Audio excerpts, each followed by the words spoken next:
échanger ensemble et avec deux intervenants de très grande qualité que je vais vous présenter juste après sur la question de l'organisation d'événements dans le contexte qu'on connaît et que je ne vous ferai pas l'affront de vous réexpliquer, le contexte de crise sanitaire grâce et avec le numérique.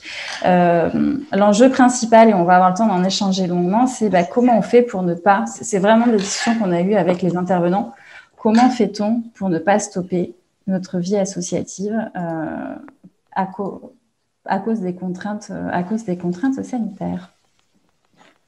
Alors, pour rappel, et pour ceux qui seraient là pour la première fois, ce webinaire vous est proposé par l'ensemble des partenaires du programme PANA. Alors, vu que je partage l'écran, je vois un peu moins bien les commandes et j'entends un petit chuchotement. Je pense qu'il y a un micro ouvert chez l'un d'entre vous. Si vous pouviez juste checker et fermer ce micro-là. Voilà, ça serait super. Merci beaucoup.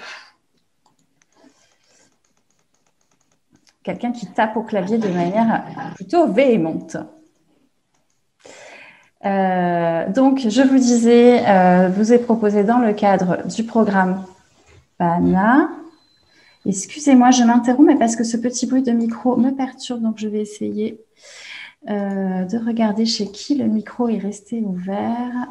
Ça y est. Voilà, je suis tout à vous.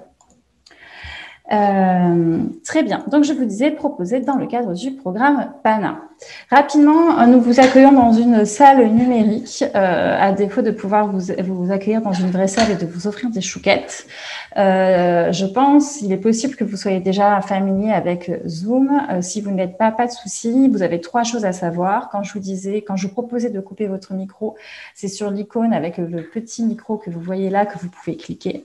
Pour la vidéo, c'est pareil, c'est sur cette icône en bas à gauche. Et pour converser, chatter, vous pouvez cliquer sur le petit symbole avec la bulle de bande dessinée et ça ouvrira sur votre droite une barre de chat qui est vraiment l'espace où vous pouvez bavarder en toute quiétude. Nous vous invitons réellement à échanger entre vous et à ne pas hésiter à bavarder pendant qu'on discute, mais à bavarder au sujet, bien sûr, du contenu. Les bonnes pratiques, je vous les redonne pas. Si vous avez un souci technique pendant le webinaire et que vous n'entendez plus quelque chose ou que vous avez besoin d'en discuter avec nous, moi, je ne vais pas pouvoir forcément vous contacter, mais nous avons Olivia, que j'en profite pour vous présenter au passage. Peut-être qu'Olivia, tu peux en profiter pour allumer ta caméra et nous faire un petit coucou. Bonjour tout le monde. Bonjour Olivia, oui. Qui est notre... Je me renomme, mais voilà, n'hésitez pas, comme le disait Sarah, à m'appeler si vous avez un petit souci au numéro qui est là. Merci. Et à la limite, je vais te laisser le remettre dans le chat, Olivia, si ce n'est pas déjà fait. Je vois pas le... Ça marche, je m'en occupe. Merci beaucoup. Et puis, je vous le redis, installez-vous confortablement, allez vous chercher un café, proposez au chat de se rouler en boule sur vos genoux. C'est aussi tout l'intérêt pour ceux qui télétravaillent du télétravail. On va privilégier les réactions plutôt par l'écrit sur le chat, je vous l'ai déjà dit. Olivia est chargée de la modération, elle sera présente avec vous sur le chat tout au long de l'atelier et vous pourrez lui poser des questions. Essayez en tout cas pendant le fil de l'atelier, de privilégier plutôt les réactions liées au contenu de l'atelier. Rapidement, qui sommes-nous? Alors, le programme PANA et ses partenaires. Donc moi, je vous ai dit, je suis Sarah Rousseau, responsable régionale pour Hello Asso, comme Olivia Lejeune-Lillette. Et nous sommes membres du collectif qui pilote le programme Point d'appui au numérique associatif, qui a été co-créé avec le mouvement associatif, qui est en fait un réseau de réseaux en charge de défendre les questions associatives, et la Fonda qui travaille sur le fait associatif, et un ensemble de partenaires dont vous voyez tous les logos ici. L'objet de ce programme collectif est vraiment de pouvoir accompagner la transition numérique du monde associatif en faisant monter en compétences les acteurs de l'accompagnement, donc vous, sur les questions numériques, puisqu'on est persuadé que les acteurs de l'accompagnement sont les bons interlocuteurs, puisqu'ils connaissent le fait associatif, ils connaissent leur territoire, ils connaissent leur réseau, pour pouvoir accompagner, y compris sur la question du numérique, qui pour nous n'est pas une question uniquement d'experts et techniques, c'est une question d'outils et de pratiques qui doivent être toujours au service du fait associatif, qui est bien le cœur de nos préoccupations et ce qui nous réunit ici aujourd'hui. Sur le programme PANA, je ne vais pas forcément rentrer dans le détail. Certains d'entre vous sont déjà points d'appui au numérique associatif. Certains d'entre vous découvrent le programme aujourd'hui avec ce premier webinaire.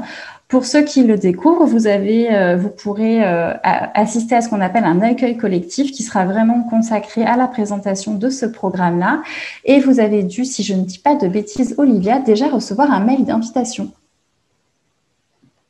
Pardon. Je l'ai envoyé à ceux qui s'étaient inscrits au précédent webinaire et pour ceux qui sont inscrits à ce webinaire, vous le recevrez ce soir ou demain. Parfait. Merci beaucoup.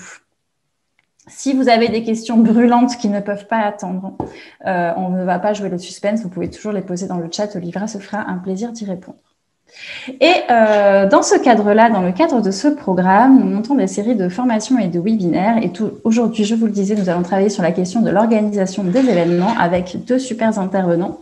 Moi, je suis et Olivia, on se disait en préparant qu'on était réellement ravis de pouvoir recevoir des intervenants de cette qualité. Donc, Frédéric Gay, qui se désigne comme facilitateur de coopération par le numérique. Je vais te laisser prendre la parole, Frédéric, peut-être pour nous présenter un petit peu mieux qui tu es et ce que tu fais. Oui, bonjour Sarah. Ça résume pas mal notre ambition avec CoWeb, qui est de mettre le numérique au service de l'intelligence collective. Donc, on travaille depuis 3 ans sur ce sujet. Avant le confinement, on avait la conviction que le numérique pouvait être au service de cette dynamique de coopération, de collaboration de qualité, pouvait augmenter la qualité de la collaboration, comme il pouvait la diminuer fortement, si on ne connaît pas les conditions pour qu'il la soutienne. Donc on s'est collé sur ce sujet depuis 3 ans maintenant et du coup on accompagne des acteurs, on fait des formations, on anime des événements sur la collaboration à distance. Voilà en quelques mots ce que je peux dire.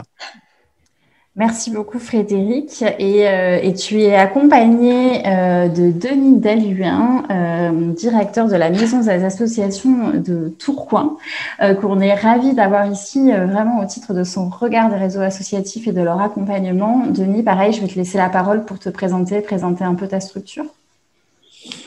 Oui, merci Sarah. Donc, Denis Dalluin, je suis directeur de la Maison des associations de Tourcoing. Donc, c'est une maison des associations associatives, puisque en France, on trouve aussi des structures municipales et nous, on est associatif.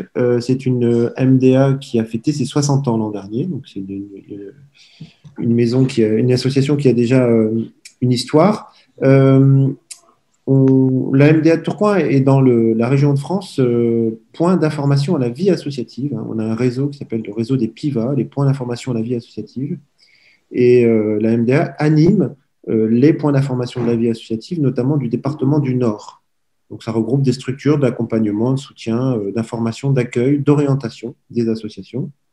Et à ce titre, avec le réseau des PIVA, on travaille également avec le programme PANA et Olivia dans la région Hauts-de-France. La Maison des associations de Tourcoing est également membre du RNMA, encore un acronyme, le Réseau national des maisons des associations, qui regroupe là, pour le coup, une centaine de structures type MDA, type Maison des Assos en France, des structures autant municipales que associatives. Donc voilà un petit peu. Alors, on a des missions autour de l'accompagnement des assos, évidemment. On organise des événements aussi. On fait beaucoup de liens interassociatifs aussi sur des thématiques comme le développement durable, sur la lutte contre les discriminations. Et donc voilà, ravi de participer avec vous à ce webinaire. Merci beaucoup. Et je parle sous ton contrôle, Olivia, mais je trouve on a aujourd'hui 2 intervenants qui sont tout à fait représentatifs de ce qu'est le programme PANA et des dynamiques et des acteurs qui le composent. Donc, très chouette. Sans plus attendre, puisque l'heure tourne, je vous propose de rentrer dans le vif du sujet.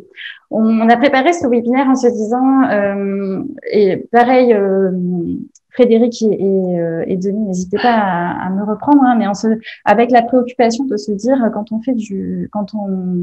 Quand on est dans le milieu associatif, on y est pour favoriser du collectif. Le collectif passe par la rencontre, par les événements, et on est dans un temps qui les favorise peu. On a choisi d'évoquer avec vous 2 axes pour vous permettre, vous, en tant qu'accompagnateur de la vie associative, de pouvoir accompagner les réseaux associatifs autour de vous. Le premier axe va être vraiment comment je peux utiliser grâce le numérique pour faire des événements à distance, donc sans contact direct, ce qui est aujourd'hui un recours assez logique quand on pense aux contraintes pour se voir. Et du coup, si je dois passer par des événements complètement visio, complètement numériques, comment je peux favoriser la participation et l'intelligence collective? Et c'est là-dessus que Frédéric va pouvoir vraiment vous montrer des trucs très concrets. Donc, je vais te laisser très rapidement la parole, Frédéric. Et en deuxième partie, on va réouvrir un peu autour de ce sujet-là, parce qu'il nous semblait que, on partageait là, les intervenants aussi, cette vision-là. En fait, ça ne suffit pas de se dire on va faire des événements et de la visio et on va le faire de manière participative. En fait, ça ne suffit pas si ça ne s'imbrique pas dans une réflexion plus générale sur quels événements physiques, comment on peut hybrider, quelle place du numérique et comment on garde le lien avec toutes les parties prenantes associatives. Donc, c'est vraiment ce qui nous a guidés dans la préparation de cet atelier. Voilà, donc on va vraiment découper l'atelier en 2 axes, de la pratique et du très concret numérique, et ensuite avec Denis, on va ouvrir sur le sujet, et Frédéric, d'ailleurs, tu pourras continuer à échanger avec nous sur ces sujets-là. Est-ce que tout le monde est OK, confortable, d'accord avec le contenu, et on démarre? Allez, le chat me dit c'est parti, très bien. Frédéric, je te laisse la parole alors. Oui, merci beaucoup Sarah pour cette introduction, pour l'invitation. Et en effet, dans la présentation, j'ai oublié de préciser qu'on fait partie du réseau PANA avec voilà, un point relais sur le Tarn où je suis et un point relais sur Lille où est mon collègue Laurent. Donc en effet, le parti pris pour ce webinaire, c'est la pratique. Parce que sur la thématique organiser des événements à distance favorisant l'intelligence collective, la collaboration, la participation, évidemment, il y a beaucoup de choses possibles. Et l'idée, c'était d'aborder les fondamentaux pour vous faire toucher l'essentiel et puis pratiquer l'essentiel de certains et découvrir certains outils éventuellement voilà, que vous ne connaîtriez pas. Et puis pour aller plus loin, évidemment, on peut proposer des accompagnements, des formations. Donc, je vais d'abord vous rappeler les fondamentaux de l'organisation d'un événement à distance. Maintenant, tout le monde parle Zoom ou d'autres outils, en tous les cas, est habitué à travailler à distance, donc ça ne sera peut-être que de la révision. Mais si on est avec Zoom, entre autres, parce que nous, on est plutôt spécialistes de cet outil, il y a un enjeu de préparation de la salle. C'est un peu comme en physique, il faut vraiment bien paramétrer la salle pour que toutes les fonctionnalités qu'on veut mobiliser, comme aujourd'hui, par exemple, la fonction créer des sous-groupes ou la fonction sondage, soient disponibles. Ensuite, il va falloir prendre soin des invitations. Le réseau PANA et Sarah sont devenus experts dans ce domaine. Vous voyez les mails avec tous les détails pour vous connecter.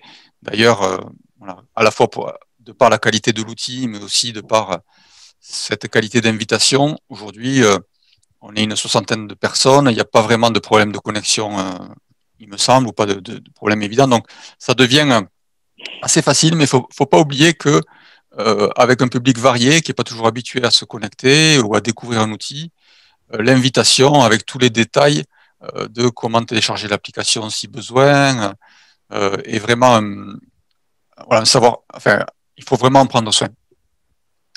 Ensuite, il y a le temps d'accueil qui est une dizaine de minutes avant la réunion et puis ensuite en début de réunion pour bien régler les problèmes techniques, vérifier si tout le monde est OK.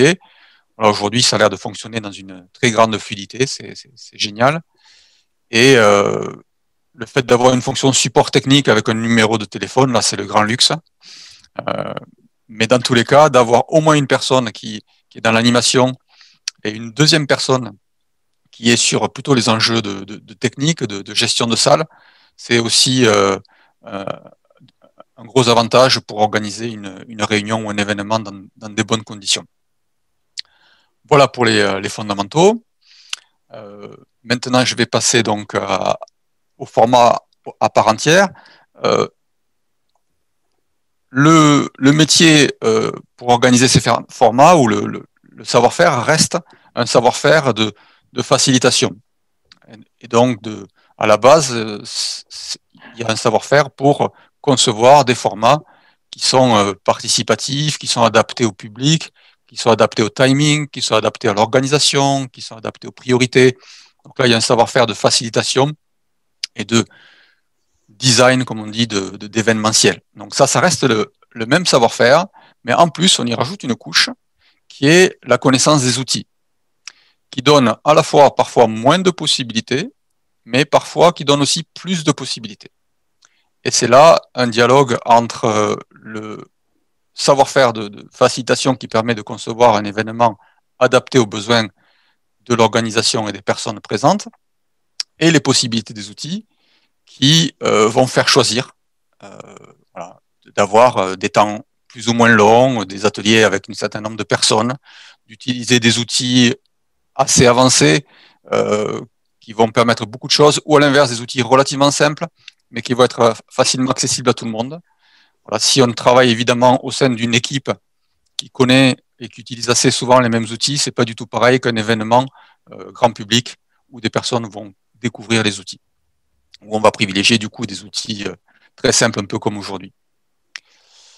Et puis, le format est aussi en effet adapté aux moyens dont vous disposez, que ce soit en termes technologiques, que ce soit en termes financiers, et aux moyens des personnes qui vont participer en termes technologiques aussi.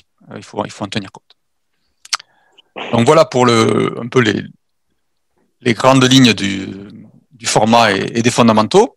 Et donc l'idée que je vous propose d'expérimenter, donc c'est de dire voilà, on se fait un mini événement en intelligence collective, un événement en collaboration, autour d'une question centrale qui est en lien évidemment avec la thématique du séminaire, qui est comment maintenir du collectif dans les organisations aujourd'hui. On va faire ça en petits groupes, mais pour tester un outil qui est déjà intégré dans Zoom et pour continuer à faire connaissance, même si grâce au chat, on a déjà commencé, je vous propose d'abord d'utiliser de nouveau le chat pour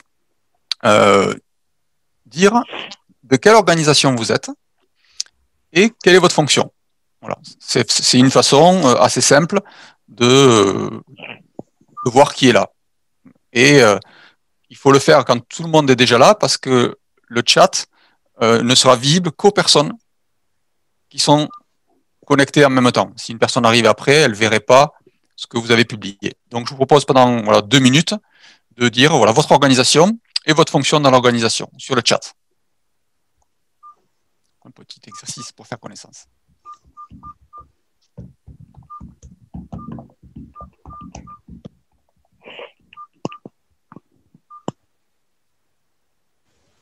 C'est finalement l'équivalent du tour de table de début de réunion, Frédéric.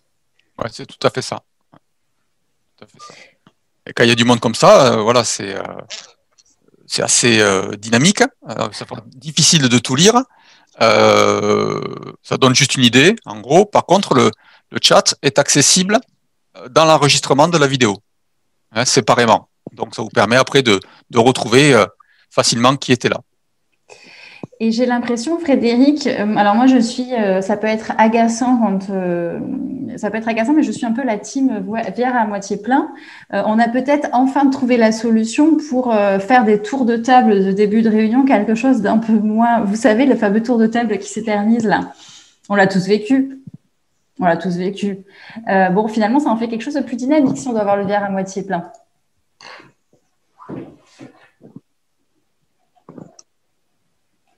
Donc voilà, on voit qu'on a un public assez varié. Il y a pas mal de personnes de la région du sud-ouest. Et vraiment ciblé sur le secteur associatif, évidemment, et des questions d'accompagnement. Donc, voilà. On sent bien que les personnes ont choisi ce webinaire bien en lien avec leurs préoccupations de tous les jours.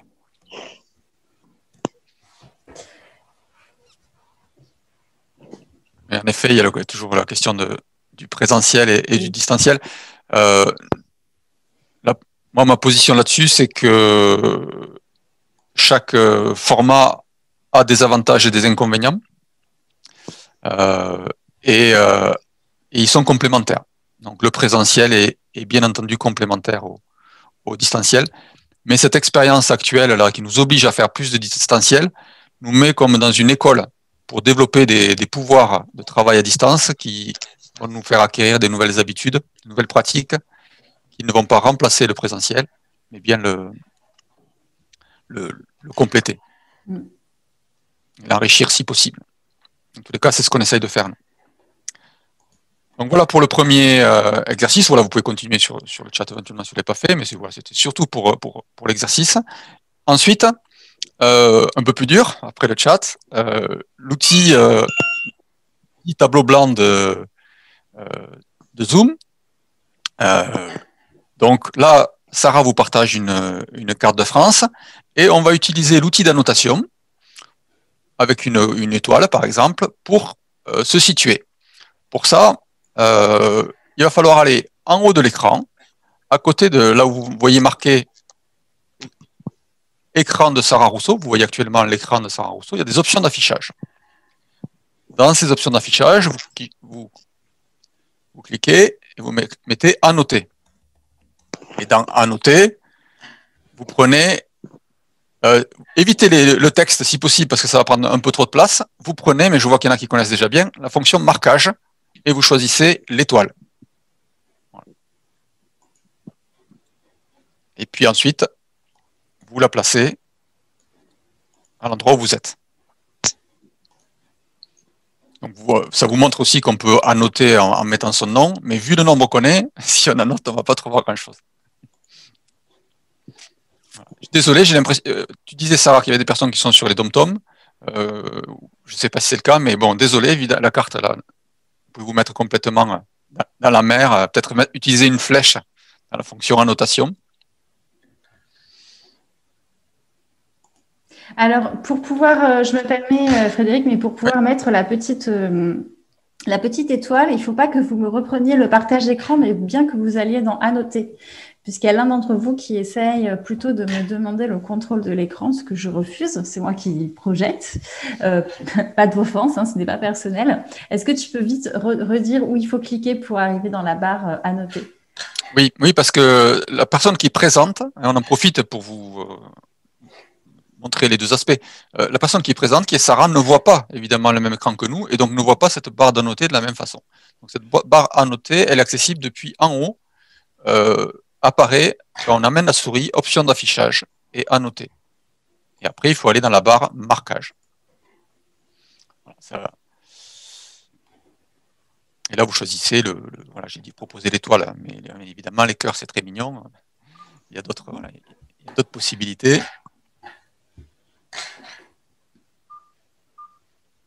Donc, on peut aussi un peu chahuter et ne pas obéir à toutes les règles de l'animateur, même en visio.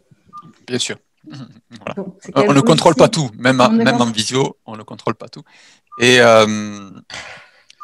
oui, donc cette fonction de tableau blanc sur Zoom, elle est, ou d'annotation, on va dire, elle est intéressante, entre autres parce qu'on peut prendre justement un document commun. Là, j'ai pris une carte de France, mais ça pourrait être une météo pour savoir l'humeur de tout le monde, hein, avec des scènes humoristiques. Ça pourrait être un document avec des propositions pour éventuellement voter. Elle est assez bien pour faire ça. Après, dès qu'il s'agit de écrire des textes, vu qu'on ne peut pas facilement les déplacer, c'est déjà beaucoup moins bien. Et donc après, on a la possibilité, chacun, d'enregistrer. C'est une espèce de copie d'écran dans la barre d'annotation, d'enregistrer le résultat. Voilà. Je fais un enregistrement et je l'ai en local. Donc voilà, merci beaucoup pour cet exercice. Et maintenant, on va revenir tous ensemble. Enfin, on va continuer à être tous ensemble pour passer dans des ateliers où vous allez avoir pour mission, en une dizaine de minutes, de discuter de la question centrale qui nous réunit, qui est comment maintenir du collectif dans les circonstances actuelles. Et dans ces petits groupes qu'on va faire de 5 à 7 personnes, il faudra une personne qui assure un compte-rendu et éventuellement, vous le voyez, mais c'est quand même mieux souvent une personne qui a une forme de facilitation, d'animation. Voilà, vous nommerez, c'est un exercice. Hein, le compte-rendu n'a pas vocation à être exhaustif non plus, ne vous embêtez pas. Et comme espace pour prendre des notes, je vous propose un document collectif que je vais vous mettre dans le chat, qui est ce qu'on appelle un pad, qui est bien connu. Celui-là, il est hébergé par les colibris. Et vous pourrez utiliser ce document. C'est une proposition. Vous pouvez aussi utiliser autre chose. Dans tous les cas, vous aurez à faire, chaque groupe, une petite restitution où moi, je vous montrerai une autre façon de prendre des notes pour les 5 dernières minutes. Voilà. Du coup, en fait, on va vous répartir par salle. Je me permets, Frédéric, c'est moi qui ai la commande, c'est moi qui ai le pouvoir de vous répartir. Donc moi, je vais créer 12 salles de discussion dans lesquelles vous allez être automatiquement répartis par Zoom. Frédéric, tout le monde aura encore accès au lien du pad? Pensez à l'ouvrir avant, parce que vous risquez de ne pas le retrouver dans le chat de la salle. Alors, prenez bien le temps là tous d'ouvrir le pad dans un onglet à côté de Zoom. Et ensuite, on va créer 12 salles de réunion et on va vous proposer d'échanger. Est-ce tu peux nous redonner la thématique exacte? La question, c'est… Oui, elle est renotée d'ailleurs sur le pad. Comment maintenir du collectif dans les circonstances actuelles? Voilà. L'idée, c'est comme on est sur un exercice sur 10 minutes, c'est de récolter des bonnes idées ou des bonnes difficultés, entre guillemets, hein, c'est-à-dire des constats de problématiques. Voilà, si vous n'avez pas d'autres questions, si vous ne l'avez pas essayé, ça vous permettra bien sûr de pouvoir tester l'outil en sous-groupe. Donc, dans 3, 2, 1, je vais cliquer sur Créer et ça va vous envoyer dans vos salles. Et je viendrai vous chercher de manière numérique dans 10 minutes quand nous aurons terminé. Ouais, vous aurez un message qui vous dira que ça s'arrête dans 1 minute ou 2 minutes. Et si vous avez besoin d'aide, vous pourrez appeler Sarah qui pourra venir dans les salles. Vous donner un coup de main. Allez, c'est parti. À tout de suite. Très bien. Je crois que vous êtes tous revenus de vos salles d'attente. Frédéric, je te laisse la main pour la restitution. Oui, merci. Bon, on est un peu dans une dynamique de temps court. Donc, on pratique des outils pour lesquels on peut laisser un peu plus de temps, voire donner un peu plus d'explications. Mais là, c'est pour vous montrer qu'on peut utiliser des outils quasiment sans explication. Donc, pour finir, on va faire un exercice de restitution où dans chaque groupe, il faut qu'il y ait une personne qui donne 2, 3 idées clés, peut-être même une seule principale, qui semble particulièrement important comme solution, comme problème, pour répondre à la problématique qu'on a évoquée. Et moi, je vais prendre des notes. L'outil, il est collaboratif. On pourrait prendre des notes à plusieurs. Mais moi, je vais prendre des notes cette fois-ci sur un outil de post-it en ligne qui s'appelle Scrambler dans sa version originale et qui s'appelle Framemo dans la version hébergée par Framasoft. Et du coup, je vais devoir partager mon écran pour que vous voyez la prise de notes de la restitution faite en direct. Voilà. Donc, je vais voir si je peux le partager. En effet, on dirait que j'ai cette possibilité. OK. Donc, voilà. Sarah, je te laisse animer la circulation de la parole entre les groupes. Et moi, je vais prendre des notes. Avec Olivia, si tu le souhaites, tu es là pour modérer. Je peux peut-être te laisser animer la circulation entre les groupes. Ok, juste avant, Frédéric, il y a une question qui est revenue plusieurs fois sur comment on fait les sous-groupes que vous nous avez attribués pour cet atelier. Est-ce que peut-être tu peux rapidement répondre à ça, s'il te plaît? Ah ben, la spécialiste, c'est Sarah. Hein. Moi... Oui. Oui, alors moi je suis spécialiste depuis 11 heures ce matin pour ne rien vous cacher et Frédéric m'a envoyé un petit topo par mail que je vais vous envoyer. En fait, quand j'ai la commande animateur, je vois apparaître une commande que vous n'avez pas qui s'appelle diviser en groupe. Et après, pour le coup, c'est très intuitif. Ça ouvre une fenêtre qui me propose de créer le nombre de salles que je décide et de vous y affecter de manière aléatoire ou pas. Et une fois que vous y êtes affecté, je clique sur un bouton, ça vous envoie dans les salles. Et c'est très, pour le coup, très, très intuitif. Donc là, ce que je vous propose, c'est de vous renvoyer le lien de la petite vidéo que Frédéric m'a envoyée ce matin à toutes et à tous à la suite de l'atelier pour que vous ayez la marche à suivre. Super. Donc, merci Sarah et sachez que cette fonctionnalité, vous l'avez sur Zoom et sur plein d'autres outils type Teams ou autres. Donc, la lourde charge qui m'a été confiée, c'est de vous donner la parole. Je vais y aller de manière très originale. Est-ce que quelqu'un parmi le groupe de la salle 1 veut prendre la parole? Alors, je ne sais pas si vous avez eu le temps de désigner quelqu'un. Je voyais par exemple que le groupe 6 était en train de se caler. Alors, s'il y a quelqu'un de courageux au sein du groupe de la salle 1, qu'il se lance ou qu'elle se lance. Alors, ce que je vais faire, c'est que je vais vous laisser un petit peu vous mettre d'accord et je vais mettre en avant mon groupe qui avait décidé. On va commencer par ça. Donc, est-ce que Julien de la salle 4, tu voudrais nous remonter un petit peu ce qu'on a pu dire pendant notre temps d'échange? Mais absolument, absolument. Merci. Et donc, en gros, ce qui a été ressorti, c'est... alors, j'essaie de resynthétiser pour que ce soit rapide. Hein. En gros, un axe sur les activités des participants. Hein, donc, favoriser les brises-glaces, comme on a fait... comme vous l'avez fait dans l'intro, les tours de table, et aussi, pardon, du coup, vraiment tout ça, avoir en tête d'exposer des règles très claires pour que tout le monde soit à l'aise avec les outils. Les outils qui doivent aussi solliciter un peu voilà, tous les canaux, notamment les réseaux sociaux, et des fonctionnalités comme on vient de le faire, les sous-groupes qui favorisent le rapprochement dans des groupes qui sont quand même très importants à la base. Voilà. Merci Julien, désolé. Par contre, oui, comme on le disait sur le chat et je reporte, on voit un écran qui est un fond d'écran Asus, mais on ne voit pas ta prise de notes, Frédéric. Je ne sais pas si c'est intentionnel. Oui, c'est un peu embêtant, merci. Donc, ça a bougé, non? C'est pas la bonne fenêtre qui doit être partagée, il me semble. Ok. Bon, alors je recommence, un nouveau partage. Écran. Voilà, ça sera plus sympa. Alors, attends, ça doit être en train de charger. Pour l'instant, on voit toujours un... Non, c'est bon, super. Donc, vous voyez les beaux post-it mémo de Framémo. Framémo, plutôt.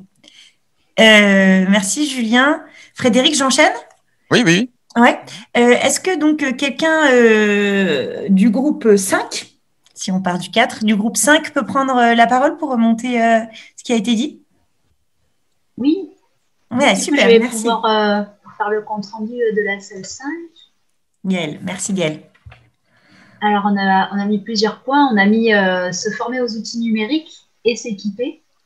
Donc, par équipement, on entendait pouvoir payer peut-être des licences pour certains outils, être équipé pour le son, la vidéo, etc. Et quand on parlait d'outils numériques, on a pensé aux outils de visio, mais aussi les outils numériques qui facilitent la coopération. Et on a cité par exemple Framavox. Après, on a parlé de former et de lever les appréhensions des associations qui ne sont pas habituées à fonctionner en distanciel. Après, le troisième point, c'est préserver des temps de off, de convivialité entre collègues, peut-être en organisant des temps de visio à moins nombreux ou à peu nombreux. Et enfin, organiser des temps en présentiel avec un faible nombre de personnes ou des événements hybrides, c'est-à-dire qui mêleraient du présentiel et du distanciel. Et pour ça aussi, on s'est dit qu'il fallait quand même avoir des outils adéquats. Oui, tout à fait. Merci beaucoup Gaëlle pour cette participation. C'est des nouvelles idées, donc c'est super. Est-ce que quelqu'un du groupe 6, je voyais que vous étiez en train de vous caler par le chat, Laureline ou quelqu'un d'autre peut prendre la parole pour remonter ce que vous avez dit entre vous, s'il vous plaît? Olivia, vu le timing, Sarah, c'est toi qui gères, hein, mais je pense qu'on va prendre encore 2 groupes, parce que c'est un peu plus sur l'exercice, et après passer, voilà. On a en plus les notes sur le pad. D'accord, merci Frédéric. Alors, je vous propose si quelqu'un veut prendre la parole pour son groupe, qu'il le fasse. Comme ça, on aura les deux groupes qui ont envie de parler.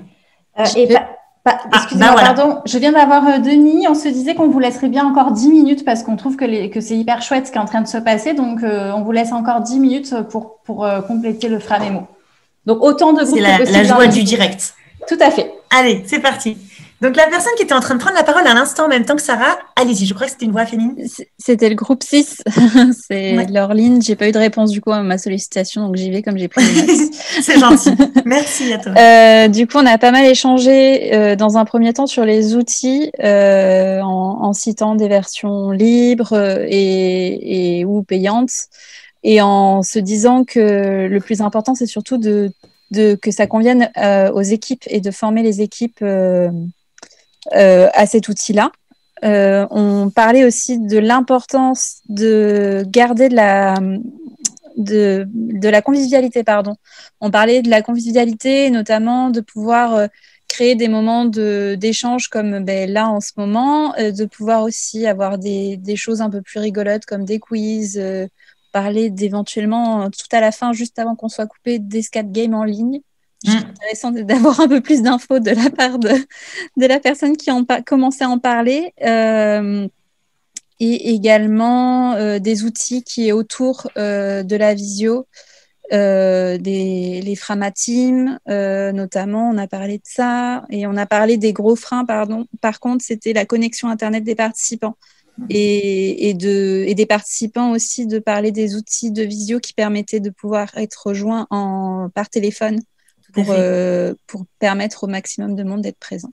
Voilà, pour le petit tour. Super, merci beaucoup. Donc merci Laureline. Est-ce que quelqu'un du groupe 7 ou d'un autre groupe qui souhaite prendre la parole de manière un peu anarchique peut se lancer, s'il vous plaît?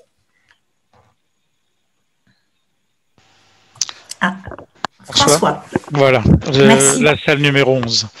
Très bien. Que je revienne sur la présentation. Voilà. Donc effectivement, on rejoint à peu près tous là sur les 6 ou 7 personnes qui ont répondu. Donc la connaissance des différents logiciels, que ce soit Zoom, Teams, le Google, je ne sais plus son nom, mais Google Hangout. Ouais. Voilà. Être à l'aise bien sûr avec le numérique. On ne peut pas demander à quelqu'un qui n'est pas à l'aise d'initier ce type d'information. Avoir des accès numériques et des moyens d'accès corrects, éviter les zones blanches et tout ce qui s'ensuit. Les moyens humains aussi, parce que les moyens humains, tout le monde n'est pas disponible au bon moment et tout. Donc aussi là, il faut prendre des rendez-vous. Respecter les temps les consignes, les temps, les tours, les paroles. Je parlais de token tout à l'heure, c'est un peu le même système. En radio amateur, on a aussi ce système-là de pas chevaucher les uns et les autres. En convivialité, il y a l'utilisation des réseaux sociaux, WhatsApp, groupe Facebook. Moi, j'utilise par exemple pour l'Inazimut, on a plusieurs pôles et chaque responsable de pôle a son propre, on va dire, canal. Et on communique via ces canaux. Sur d'autres associations qui est par exemple, je parle de la réserve communale de sécurité civile, donc je fais partie. On a deux canaux, qui est un canal où on peut parler de tout et de rien, et puis on a un autre canal qui est, on va dire, le canal d'urgence, qui travaille sur WhatsApp aussi, où là on ne parle que des éléments où on doit intervenir rapidement. D'accord. Ça peut être aussi ce type d'action. Prendre le temps, bien sûr, de discuter, d'écouter. Ça, c'est le b.a.-ba d'un échange pour faire ça. Voilà un petit peu ce qu'on a eu le temps de faire avec Anne, Lucie et Dominique. J'ai oublié l'autre personne qui était avec nous. Voilà. Super. Merci François et tout le groupe numéro 11. Du coup, si j'ai bien compris, on va pouvoir prendre encore quelques groupes. Est-ce qu'une autre personne veut prendre la parole pour son groupe? N'importe qui, le groupe 7, 8, 9. Bonjour, groupe 10. 10, j'allais y arriver. Bonjour. Juste avant le 11. Sur notre groupe, nous, on est plutôt parti sur le concept de qu'est-ce qui se fait à l'heure actuelle pour chacun d'entre nous, vu qu'on était 4, une personne qui a ouvert son micro, donc on n'a pas pu discuter, mais avec les autres, on a pu au moins échanger.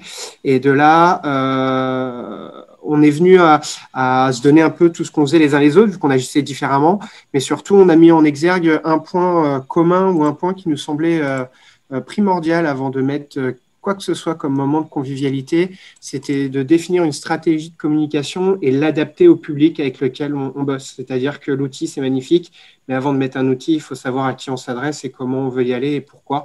Et c'est l'objet qui est revenu en priorité, en fait. Super intéressant. Très, très important. Diagnostic et stratégie pour ensuite aller vers des outils, des méthodes, etc. Ouais, c'est ça. C'est-à-dire qu'on a souvent la tête dans le guidon et à un moment, dans notre réflexion, dans ce qui a été partagé, en tout cas sur la salle 10, c'était au-delà des outils, c'était de se dire, mais les outils, c'est joli, mais c'est surtout comment l'adapter et laisser personne sur le bas-côté. Tout à fait. Voilà. Super, merci beaucoup. On peut peut-être prendre un dernier groupe qui a envie de... On vous propose un dernier groupe et ensuite on va pouvoir passer à la partie 2. Très bien. Merci Sarah. Alors une dernière personne veut prendre la parole, s'il vous plaît? Pas tous en même temps. Groupe 1, 2, 3... Alors, c'est peut-être qu'on a fait un petit peu le tour des idées. Et si vous le souhaitez, Frédéric, on peut mettre le lien du Framémo sur le chat si les gens ont encore envie de le compléter. Et vous avez bien sûr encore le lien du pad pour aller regarder ce qu'ont fait vos petits camarades. N'hésitez pas à aller jeter un œil. Je vais mettre le Framémo sur le chat, en effet. Et voilà, je vais aussi vous montrer qu'en fait, on peut, tant qu'on est tous ensemble sur le Framémo, vous pourrez le faire après, voter. Il y a des pastilles en bas, des étoiles. Donc chacun peut prendre une pastille et dire, ah oui, moi ce que je trouve particulièrement important, par exemple, c'est la gestion de la parole à plusieurs. Donc c'est une façon aussi à plusieurs de valoriser, d'avoir une idée de ce qui est le plus important. Pour ça, il faut que vous ayez le lien et je vais vous le transmettre et on va passer à la suite. Alors, ce qu'on se dit, c'est que pendant qu'on passe à la suite, on vous laisse aller, j'en vous donne 2 pastilles chacun, pas plus, pour aller les placer sur les 2 propositions qui vous semblent les plus intéressantes. Exercice très frustrant. Merci beaucoup, Frédéric, pour cette preuve par l'exemple de ce que peut être un temps participatif. Et je crois que tu réinterviens, je suis sûre que tu réinterviendras à la fin de ce webinaire. On vous en laisse la surprise. En attendant, je vais laisser la parole à Denis. Oui, Sarah, merci. Est-ce que tu veux que je partage l'écran avec les slides? Comme tu veux. Je ne pense pas qu'il y en ait beaucoup, mais vas-y, ça peut guider un peu l'échange. Allez, c'est parti. Hop, excusez-moi. Je vais trouver la bonne slide avant de vous partager tout le désordre de mes onglets ouverts. C'est parti. Pour les pastilles, il faut les glisser et voir que la couleur du post-it change. Et à ce moment-là, on peut la lâcher et elle prend. Très bien. Merci François. Et donc du coup, Denis, je te laisse la parole sur cette partie 2. Quand on l'a préparée ensemble, on se disait vraiment, mais comment faire le lien entre ce que vient de nous montrer Frédéric et l'envie de faire du collectif plus largement et quelle forme inventer? Quelle hybridation possible? Est-ce que le tout numérique est souhaitable? Je te laisse prendre la parole. Merci Sarah. Oui, alors effectivement, là c'est plutôt un témoignage, hein. C'est un partage d'expérience. On vient de voir dans les groupes qu'on partage tous, en tant qu'accompagnateurs de la vie associative, des constats actuellement. Je salue d'ailleurs tous les copains du RNMA qui sont présents de la France entière et les copains des PIVA des Hauts-de-France. Ça fait plaisir de se voir comme ça. Donc, l'idée, c'est pas de faire le point sur les différentes règles et les protocoles en cours actuellement qui permettent ceci et ne permettent pas cela suivant les régions, suivant les métropoles, suivant les villes. Donc ça, l'idée, c'est pas aujourd'hui de faire le point là-dessus, même si c'est quand même une grande partie de nos accompagnements auprès des bénévoles et des petites et moyennes assos, c'est bien sur ces questions-là. Mais aujourd'hui, ce n'était pas le sujet. Et moi, je ne suis pas non plus sur la partie technique, comme on vient de le voir, des outils numériques. Donc voilà, c'était plutôt de partager avec vous cette posture d'accompagnateur actuellement donc, il y a eu la période de confinement, puis cette période maintenant de rentrée masquée et de rentrée couvre-feu maintenant pour nous, par exemple, en métropole lilloise. Alors, il ne s'agit pas de négliger le contexte sanitaire. Hein, à Tourcoing, pas plus tard que hier, l'ARS nous a invités, convoqués même à la mairie de Tourcoing avec le préfet pour nous alerter sur la situation sanitaire qui était tendue, grave pour le système de soins notamment. Donc, il s'agit pour nous de porter une parole sur la nécessité, l'intérêt, l'urgence de maintenir quand même ce lien associatif. Il y a des secteurs d'activité qui sont maintenus, le commerce notamment, étant mieux pour l'activité économique.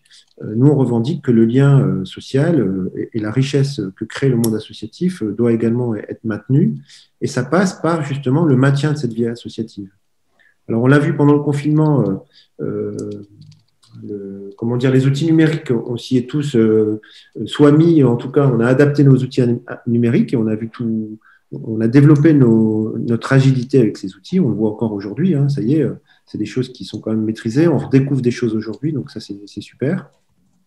Par contre, dès la rentrée, ou dès juin même pour certains, et en tout cas en septembre, il y avait une volonté des associations de reprendre des activités en présentiel aussi. Et donc, c'était l'idée de voir ensemble un peu en quoi parfois le numérique permet de maintenir de l'activité en présentiel.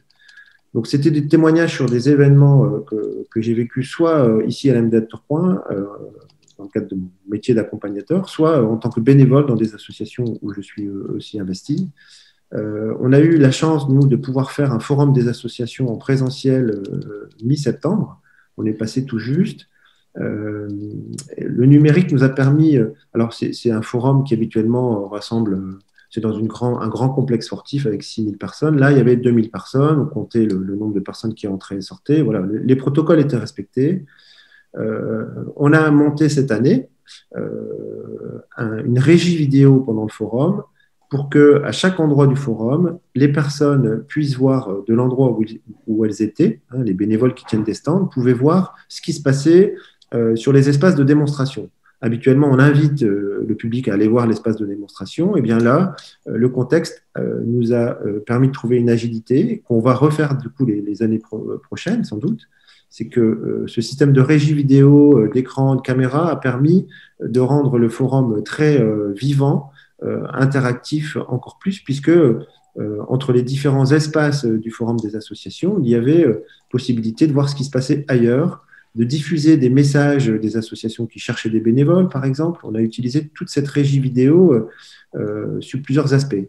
Donc, il y avait, on pouvait également passer des annonces pour des événements, etc. Donc, là, pour le coup, alors c'est du numérique dans le sens où c'est l'arrivée d'écran dans ce genre de manifestations associatives, nous a permis de donner une dimension, alors en lien avec le protocole, ça a évité des rassemblements de plusieurs personnes devant les podiums de démonstration, mais surtout, ça nous a ouvert des pistes d'animation de temps comme ça associatif qu'on n'imaginait pas et qu'on serait pas allé chercher sur ce forum des associations.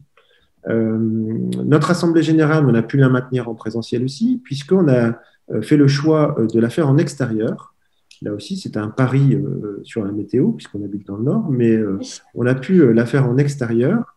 On a tout un axe de notre projet associatif autour du développement durable. On l'a fait dans un jardin botanique. Et là aussi, ça a été inspirant pour beaucoup d'associations qui ont vu qui ont vu aussi la possibilité pour leurs propres assemblées générales, de les faire en extérieur, dans des cours, dans des jardins, et ceci afin de respecter un peu plus voilà, la question du protocole, mais ça a surtout aussi ouvert sur un espace d'assemblée générale tout aussi convivial et un peu ouvert. Donc ça, c'était intéressant.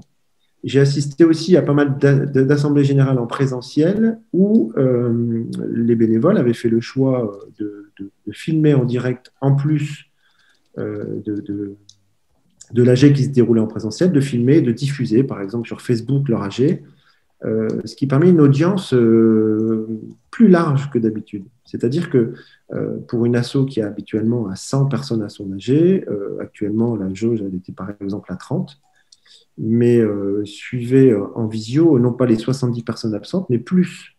Donc ça ouvre aussi, pour la suite, la possibilité voilà, je pense que cette question de la diffusion live d'événements associatifs, notamment d'assemblées générales, on le voit sur les conseils municipaux aussi, c'est des pratiques qui vont s'étendre et qui permettent un rayonnement plus large de ce genre de manifestations. Alors, sur les conseils d'administration, pareil, on a vu des modes de fonctionnement inspirants. Alors là, on est un peu en mode hybride ici dans le coin, puisque à chaque CA, il y a forcément dans les administrateurs ou les bénévoles des cas contacts, et donc qui restent chez eux, mais qui souhaitent participer à la réunion. Donc, à la rentrée, on a eu beaucoup de présentiel, et là, on a le mode hybride, c'est-à-dire une partie du CA présente dans la salle et l'autre en visio pour protéger les autres. Et là, ça donne un petit peu voilà, je rejoins ce qu'on s'est dit, nous, dans la salle 7, et puis également avec Frédéric de Coeb, et ce que le programme PANA prône, c'est cette question d'anticipation et de préparation des outils. Même en hybride, il ne s'agit pas d'improviser le soir même en disant « tiens, un tel ne va pas venir, on va le prendre en visio vite fait ». Ça ne marchera pas tellement si ce n'est pas anticipé, si on n'intègre pas la personne en tant que telle dans la réunion, si l'outil numérique n'est pas calé avant, si l'écran, si c'est sur un téléphone, ce n'est pas la même chose évidemment. Et là, on vient de voir en plus des outils d'animation intéressants pour ces formes hybrides de CA qui se développent. En termes de convivialité aussi, j'ai vu qu'il y avait des gens de l'UDAF, là, je ne sais pas quel département, Rouen, je ne sais plus, en tout cas à l'UDAF du Nord, à l'AG de l'UDAF du Nord, c'était intéressant, puisque comme la convivialité disparaît malheureusement aussi de beaucoup de nos réunions associatives, chacun avait à l'arrivée un petit sac. Alors dedans, il y avait un masque et un stylo, mais il y avait également une bouteille d'eau, des biscuits. J'ai trouvé que c'était une pratique aussi voilà, intéressante. On se sentait accueillis. Donc, c'est des bonnes pratiques qu'on essaye, nous, de faire découvrir aux assos. Dernier exemple sur la vie associative de la MDA. Là, chaque année, on a un séminaire qui réunit nos salariés et les administrateurs de la maison des associations. Le temps d'une matinée, on travaille sur un sujet, puis on mange ensemble. Donc, il y a une trentaine d'administrateurs, une dizaine de salariés, 40 personnes. Cette année, plutôt que de l'annuler, on fait le choix de répartir, un peu comme on l'a fait dans les salles tout à l'heure numériques. On va se répartir sur 3 lieux géographiques différents à Tourcoing.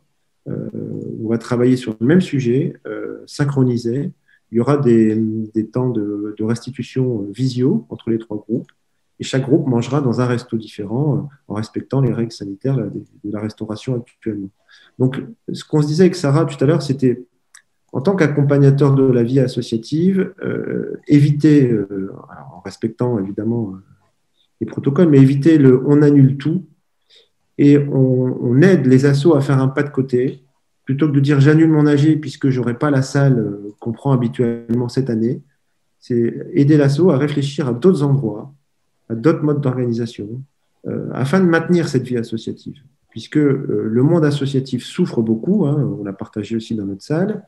On était avec quelqu'un de France Bénévolat qui nous expliquait qu'évidemment aussi, moi je trouve qu'il y a une baisse actuellement du bénévolat, dans le sens où l'exemple que je prends actuellement, c'est pour ceux qui font un peu de sport et qui arrêtent pendant un certain moment une pratique sportive. Autant quand on va tous les mardis et les jeudis à l'entraînement, on ne réfléchit plus, on s'équipe, on y va, quelles que soient les conditions. À partir du moment où on a une petite coupure, ce qui paraissait facile et naturel pendant tout un moment paraît insurmontable. On n'a plus envie d'y aller, etc. Et je pense qu'il y a des bénévoles qui sont en train de petit à petit s'éloigner de leur engagement associatif, des routines associatives qu'ils avaient dans des associations, et que ça risque d'être difficile, en tout cas, ça peut prendre du temps de les ramener un petit peu dans leur engagement si on ne maintient pas le lien. Le lien en visio, le lien à distance et le lien présentiel. Donc, ça veut dire que le pas de côté qu'on peut aider aussi, qu'on peut prendre avec nos associations qu'on accompagne, c'est réfléchir à des jauges différentes, maintenir des événements, les multiplier, faire plusieurs réunions, faire plusieurs salles. Je vois qu'il y a aussi une ludothèque qui est présente là. Moi, je suis bénévole dans une ludothèque. On a adapté les accueils, mais c'est maintenu. On a maintenu l'activité parce qu'on a su faire un pas de côté et réfléchir, comme beaucoup d'assos le font actuellement, sur d'autres manières de faire. Et ça va permettre peut-être de garder quand même le lien avec les bénévoles qui risquent. Le risque, c'est quand même que certains s'éloignent un peu de ces habitudes associatives et que ce soit plus difficile de les raccrocher. Alors, sur cette question du bénévolat, je voyais un article de France Bénévolat la semaine dernière sur le e-bénévolat, parce qu'on mesure tous que cette crise nous bouscule, qu'il y a des dégâts évidemment, mais c'est aussi, on voit cette crise, ce qu'elle permet de développer, l'agilité qu'elle nous permet aussi. Et il y a le e-bénévolat qui se développe aussi, des personnes qui, de chez elles, vont pouvoir animer le réseau social de l'association un peu plus, retravailler sur le site. On peut travailler à distance sur les statuts qu'il faut revoir. Beaucoup d'associations, on en parlait dans la salle 7 tout à l'heure, ont relu leurs statuts puisqu'il a fallu décaler leur AG, se sont replongés un petit peu dans des choses comme ça. Est-ce qu'on peut voter à distance? Est-ce que c'est prévu dans mes statuts? Et donc ça, c'est du bénévolat qui peut aussi être fait à distance. Donc peut-être aussi ce pas de côté qu'on peut proposer aux assos, c'est quelles tâches peut être faites à distance comme ça, sur des tâches de fond, par exemple, en termes de communication ou de vie statutaire. Donc voilà un petit peu le témoignage que je pouvais vous donner sur des choses qu'on a observées ici. Alors, ce n'est pas un témoignage ni technique ni sur les protocoles sanitaires, mais plutôt sur cette capacité de maintenir une activité dans nos maisons respectives, dans nos associations respectives, et aussi transmettre cette envie de poursuivre l'activité auprès des associations qu'on accompagne. Voilà, Sarah. Merci beaucoup, Denis, pour cette intervention très riche. Et puis, pour le coup, c'était un vrai régal de préparer parce que c'est la frustration là de vous avoir uniquement par chat. J'imagine que c'est des débats qui vous agitent aussi et qu'effectivement, au-delà de comment on utilise l'outil numérique, et ça rebondit un peu sur dans quelle stratégie et quelle vision, il me semble que notre objectif et ce qui nous réunit aujourd'hui, c'est comment on permet de créer encore et toujours du collectif dans nos associations et dans nos réseaux et que l'outil numérique est bien au service de ça. Je profite là d'avoir la parole pour vous dire que je vous ai présenté le dernier outil qu'on voulait vous présenter avec Frédéric, qui est l'outil sondage. Donc, j'ai reporté un peu rapidement quelques propositions que vous aviez faites pour vous faire voter. Pendant que l'outil sondage est en train de vivre sa vie, peut-être qu'on peut prendre quelques paroles si vous souhaitez réagir ou apporter du contenu supplémentaire ou une vision à ce que vient de nous présenter Denis, qui est plus comment on utilise le numérique et ces outils au service de nos projets associatifs. N'hésitez pas, pour le coup, on serait très preneurs, je pense, collectivement, d'avoir aussi d'autres témoignages. Je sais que c'est une réflexion à l'œuvre à plein d'endroits différents. Je me permets juste de remonter un petit peu ce qui a été dit dans le chat, sur des discussions de comment on fait par rapport à ce que Denis a dit, l'idée des restaurants connectés, etc., a marqué, je crois. Et donc, quel outil on peut utiliser ça pour être sûr de bien, pour faire ça, pour être sûr de bien s'entendre, etc. Donc, j'ai essayé d'apporter quelques éléments sans être du tout une professionnelle. Je vois que Laureline m'a complété. Je ne sais pas si justement, Laureline, vous avez un petit peu d'expérience en la matière, ça m'en a l'air, mais si vous souhaitez la partager comme proposait Sarah, je ne sais pas. Pas énormément d'expérience dans la matière, mais c'est vrai que voilà, pour avoir suivi notamment l'Assemblée générale de la Fédération des centres sociaux de Gironde qui était du coup en distanciel. Et du coup, le centre social pour lequel je suis trésorière par ailleurs, de travailler dans l'accompagnement associatif, participait à cette assemblée générale, et on avait décidé du coup de projeter l'assemblée générale pour tous les participants de notre centre social qui souhaitaient y participer, afin qu'on soit tous présents ensemble dans notre centre social à suivre, et de pouvoir réagir ensemble à ce qui se passait à l'assemblée générale. Voilà, c'est le petit. Super, merci. Laureline, Denis, j'ai envie de vous poser une question. Moi, je profite de vous avoir là pour peut-être répondre à ma préoccupation à moi, qui est d'organiser un temps collectif avec les contraintes qui nous occupent, et d'avoir proposé une forme de resto collecté qui était plutôt une forme de réunion connectée avec plusieurs groupes qui travaillent au même moment sur le même sujet, mais pas dans le même lieu physique. Et une des premières réactions, ça a été « Ah mais oui, mais c'est trop compliqué si Internet ne marche pas ». Et il me semblait, je partage avec vous, que peut-être dans un premier temps, l'essentiel, c'est que les gens se réunissent, et que peut-être on peut dire, si la connexion plante, c'est pas grave, vous travaillerez quand même, on réessayera en vous connectant, mais peut-être de mettre un peu la question technique en arrière-fond. Je ne sais pas si vous partagez cette réflexion. C'est un peu, Sarah, ce qu'on se disait tout à l'heure dans l'anticipation et la préparation. C'est-à-dire que le numérique, il est là pour mettre de l'huile dans les rouages, mais il n'est pas là pour remplacer quoi que ce soit. C'est-à-dire que, effectivement, si lors de tes réunions en parallèle, un peu comme le séminaire qu'on organise, il ne faut pas être dépendant pour le coup, comme tu le dis, du numérique à 100%. C'est quelque chose qui va véritablement mettre de l'huile dans les rouages. Moi, c'est comme ça que je le vois actuellement. C'est quelque chose qui nous aide, qui nous facilite la tâche. Par contre, tout miser sur ça, avec cette contrainte technique que tu évoques de la connexion, c'est effectivement un risque. Même si par ailleurs, on est devenu très agile avec nos partages de connexion pour faire des visios de partout. Sans Internet, avec nos téléphones et la 4G, je trouve que là-dessus, c'est quand même assez pratique et agile. Mais c'est vrai que dans le schéma mental, c'est d'abord construire la réunion et ensuite voir le numérique comme quelque chose de facilitant, mais pas de structurant ou fondateur. C'est acquiescé en chat par Dominique notamment. Je vais bien rajouter un mot là-dessus. Vas-y, Frédéric. Oui, ce que Denis vient de dire, ça me fait penser qu'en effet, le numérique n'est pas structurateur. En fait, il permet d'avoir une connexion beaucoup plus distribuée dans le temps et dans l'espace. Ce qui fait que si pendant la réunion où on est au restaurant, on n'est pas en connexion avec tout le monde, c'est pas grave, à partir du moment où le contenu qui ressort de cette réunion, qui a besoin d'être partagé, sera partagé et accessible à tout le monde. Donc ça, en effet, ça peut mettre de l'huile. Après, le fait de augmenter les opportunités de connexion dans le temps et dans l'espace nécessite une structuration supplémentaire de ces discussions, parce qu'elles sont encore plus nombreuses en termes de contenu et d'intervenants potentiellement.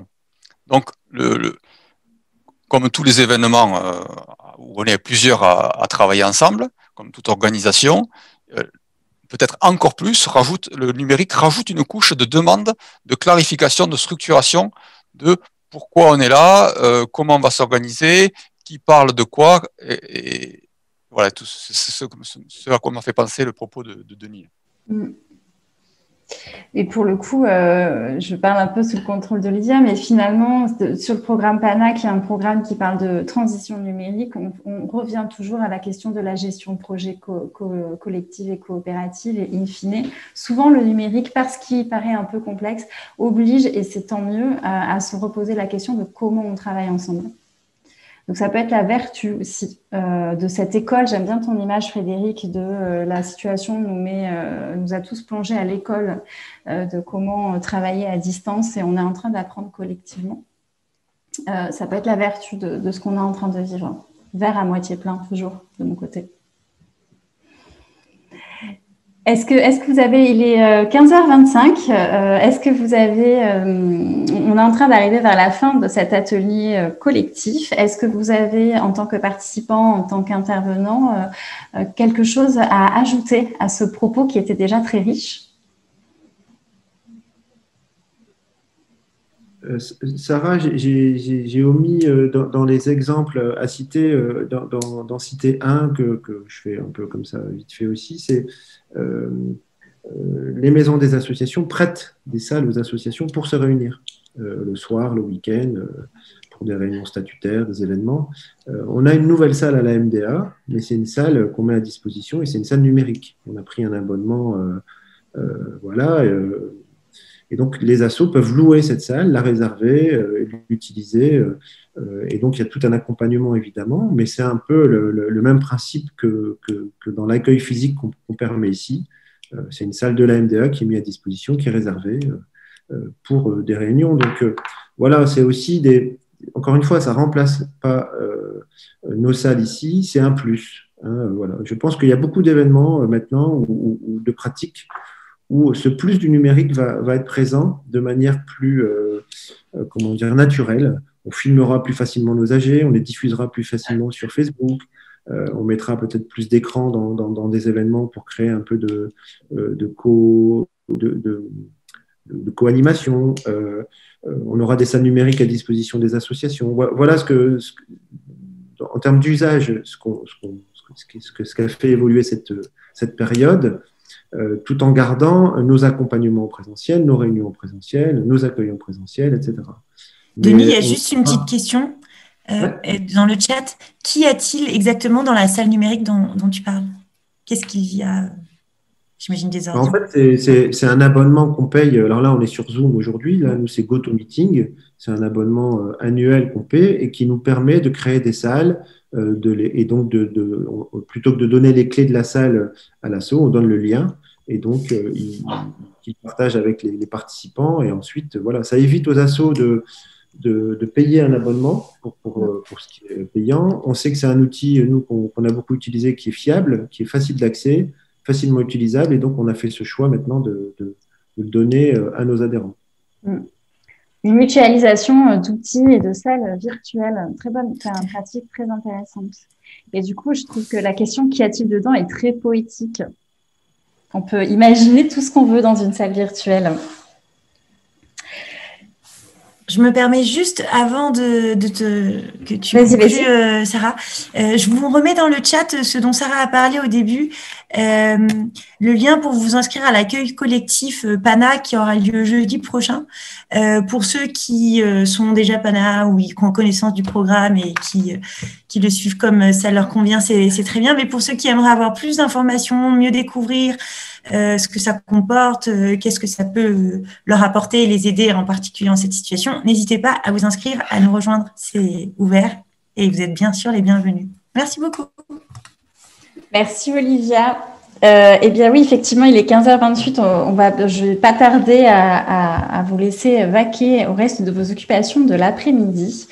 Vous avez dû voir apparaître les résultats du sondage. Alors, avec l'outil, avec un compte pro sur Zoom, j'ai pu créer en direct un petit sondage qui reprenait certains de vos propositions issues des groupes. J'aurais pu le préparer à l'avance avec d'autres contenus et vous proposer d'y répondre et vous avez vu les résultats. Donc, c'est encore une autre manière de faire vivre de la participation pendant une réunion.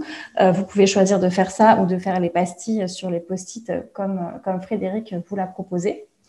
Moi, je vous propose qu'on vous envoie dans le mail suite à ce webinaire le lien vers la vidéo pour savoir utiliser Zoom et les ressources que COEM met à disposition. Frédéric, on regardera lesquelles on peut envoyer et on vous remettra le lien vers le pad et le Framémo pour que vous puissiez regarder ce qui s'est dit. Et c'est le moment où je vous remercie déjà, Frédéric et Denis. Merci beaucoup pour la richesse de vos interventions. C'était un vrai plaisir de vous entendre. Vous connaissez maintenant le chemin de cette salle virtuelle. N'hésitez pas à y revenir en tant que participant ou en tant qu'intervenant si vous souhaitez partager de nouveau des choses avec le réseau des PANA. Et si vous avez des idées à nous les dire, on vous accueille avec beaucoup de plaisir.